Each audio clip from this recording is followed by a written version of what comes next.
We like to remember the last sentence of Jesus. Give back to Caesar what belongs to Caesar, and to God what belongs to God. Christians have used this as an excuse for double standards. When they go to Mass or to worship on Sunday in the church, they leave there and walk straight to a shrine and say they are following culture.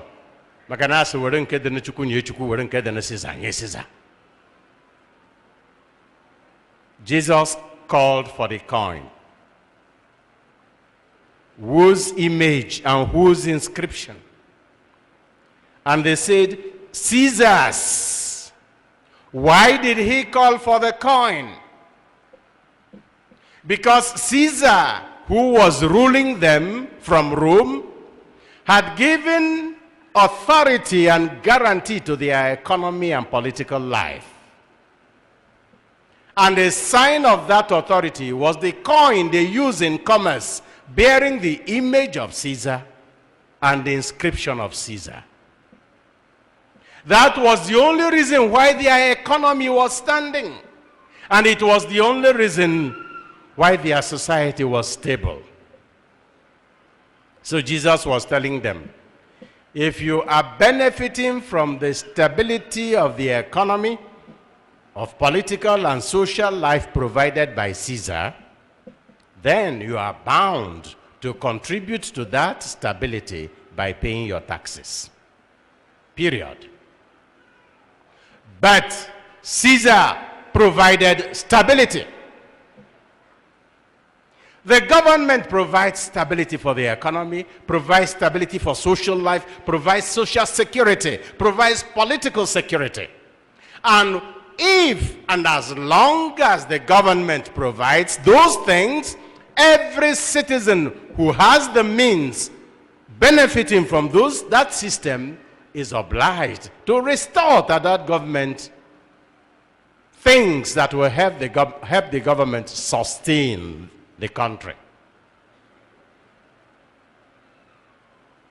But a government that does not provide security, political, economic, and social stability, and still collects taxes from its citizens, is defrauding its own citizens and has no right to those taxes. Secondly, Jesus said, give back to God what belongs to God. Remain in the area of image and inscription. Now ask yourself, what is it in this world that bears the image of God? The human being. And the word of God is resident in you. The inscription of God is in you, and you bear the image of God.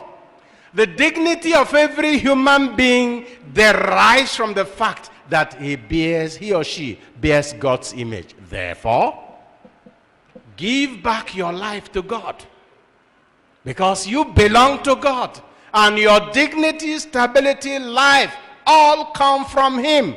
Every one of us, says the first reading and says the responsorial psalm, including Caesar. Caesar belongs to God.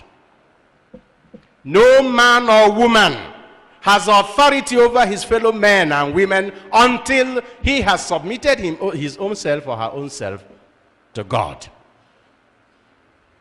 Because otherwise, he will play God. No human being who plays God deserves your respect and obedience. Only a human being who submits himself to God will know that his position in public office and authority is an exercise of God's power in service of his brothers and sisters. Otherwise, he, she, they are dictators, and dictators have to be resisted. Give back to Caesar what belongs to Caesar. Social, economic, political support for the stability of your economy and for the country. But to God, what belongs to God? First and foremost, all of us have to collectively submit ourselves to God. Otherwise, Mesizau, Menda Nachachu, we are all in trouble.